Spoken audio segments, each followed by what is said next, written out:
दूसरे चरण के चुनाव प्रचार के आखिरी दिन यूपी के सीएम योगी आदित्यनाथ ने देवघर, राजमहल और नाला में विजय संकल्प रैली को संबोधित किया।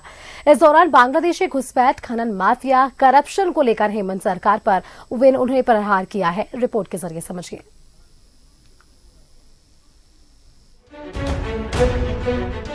दूसरे चरण के रण में योगी की हुंकार, घुसपैठ को लेकर हेमंत सरकार पर प्रहार।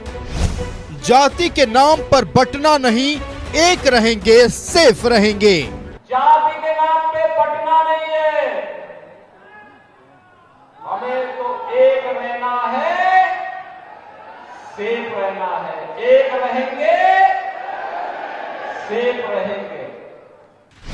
जो लव और लैंड जिहाद करेगा उसका जहन्नुम का टिकट कटेगा।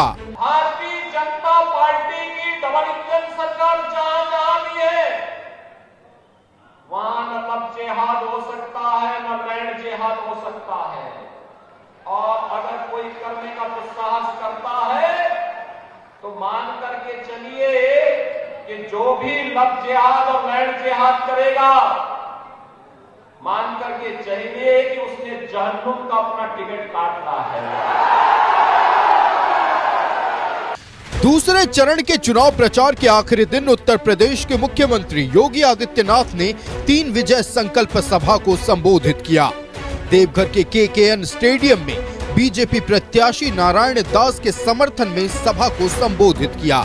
इस दौरान योगी आदित्यनाथ ने कहा कि बीजेपी की सरकार बनी तो गौ हत्या पर रोक लगेगी।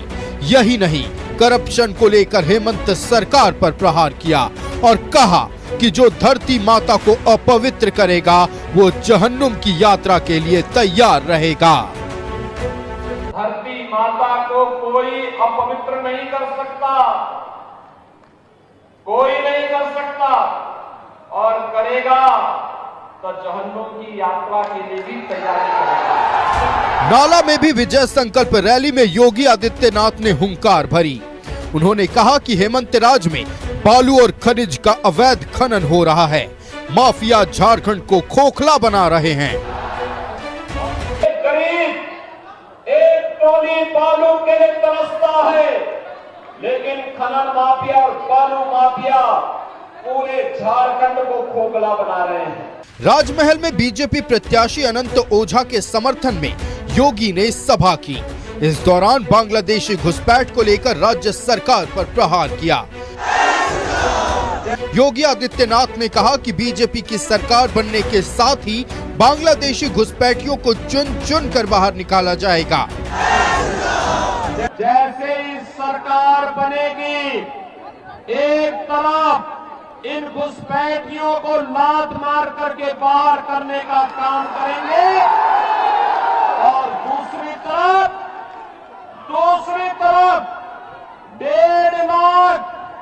1.5 लाख सरकारी नियुक्ति का विज्ञापन भी झारखंड के अंदर जारी होकर के पारदर्शी तरीके से झारखंड के युवाओं को सरकारी नौकरी झारखंड के अंदर ही देने का कार्य किया जाएगा।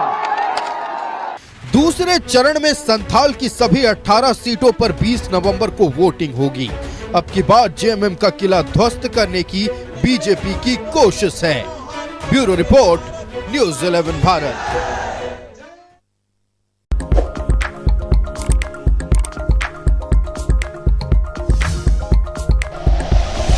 Like and share videos, subscribe करें हमारा चैनल और प्रेस करें बेल आइकॉन। न्यूज़ 11 भारत, सच है तो दिखेगा।